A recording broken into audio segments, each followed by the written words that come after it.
শেখ মুজিব গণতন্ত্র গেলেন, সিঁড়িতে উঠলেন ঠিকই, ভোটের কথা বলে গণতন্ত্র নিয়ে উনি ক্ষমতার সিঁড়িতে উঠলেন, উঠে বাকশাল কায়েম করে সংবাদপত্র বন্ধ করে যে সিঁড়িতে উঠলেন গণতন্ত্রের সিঁড়িটা উনি ফেলে দিলেন।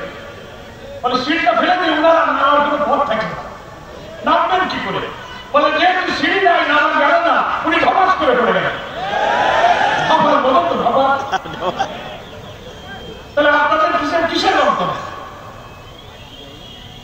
তার করুণা উনি মনে করেন খুব বিচক্ষণ, পিতার করুণা, উনি এসে আবার গণতন্ত্রের নমস্কার সাজলেন।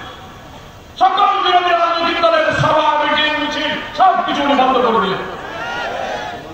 2 জন 3 জন আমার ড্রয়িং রুমে বসে যদি চা খাই, গল্প করি, পুলিশ এসে ধরে নিয়ে যাবে আর বলবে যে আপনারা নাশকতার ষড়যন্ত্র করতেছেন।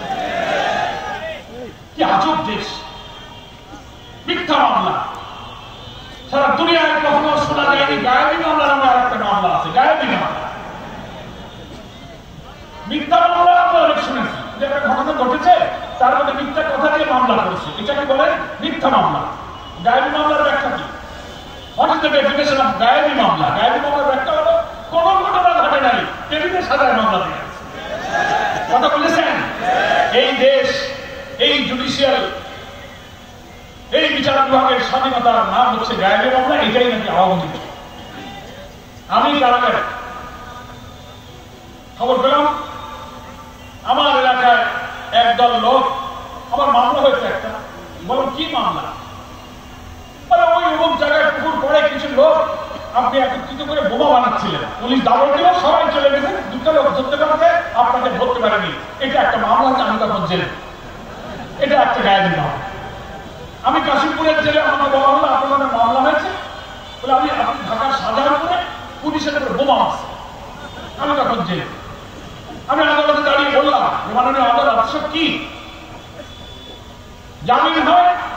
জেল থেকে লোক আনতে যারা ব্যাগটা নিয়ে গেটে চলে আসি। বলে না স্যার, আপনারা আবার মামলা, আমি যেতে পারবেন না। কোনো সময় বেরিয়ে যায়, গেট খুলে দেয়, দেখি গেট খুলে ডিবি পুলিশের গাড়ি গেটে সেটা লাগায়। বলে স্যার আপনি ওটা নাড়া দায়িত্ব।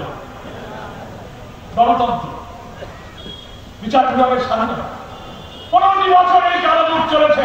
এই মানিকগঞ্জে আপনারা যারা ইসলামী আন্দোলনের কর্মী, বিএনপি, জামাত, ফ্যাসিবাদ বিরোধী আন্দোলনের বাঙালিরা যারা ছিলেন, মিটিং মিছিলে আপনারা মিথ্যা মামলা, কারাগার, জেল, জুলুম, পুলিশি হয়রানির শিকার হয়েছেন না? বলেন।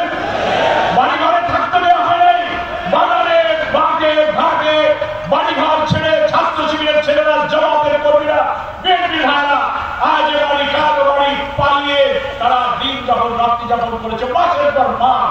ইসলামী ছাত্র শিবিরের ছেলেরা, আমাদের সন্তানেরা লেখাপড়া করে চাকরি করে দরখাস্ত দেবে, ক্যাডার সার্ভিসে বিসিএস এ কোয়ালিফাই করছে, পুলিশের মিস্ত্রি করে বাড়িতে গিয়ে বলে না ওনার বাপ জামাত ইসলামে করতো, ওনার আব্বা বিএনপি করতো, উনি শিবির করতো, ছাত্রদল করতো, তাদের বিসিএস এ চাকরি হবে না। আপনারা এই পুলিশি হয়রানি, এই মামলায় জুলুম নির্যাতনের শিকার এই 15 বছরে কারা কারা হয়েছে মানিকগঞ্জে হাত করেন, কারা কারা পুলিশের হামলা মামলা দেখে যান, প্রশাসনের গোয়েন্দারা এই সুন্দর জেলা মানিকগঞ্জে কি পরিমাণ লোককে আপনারা নির্যাতন করেছে।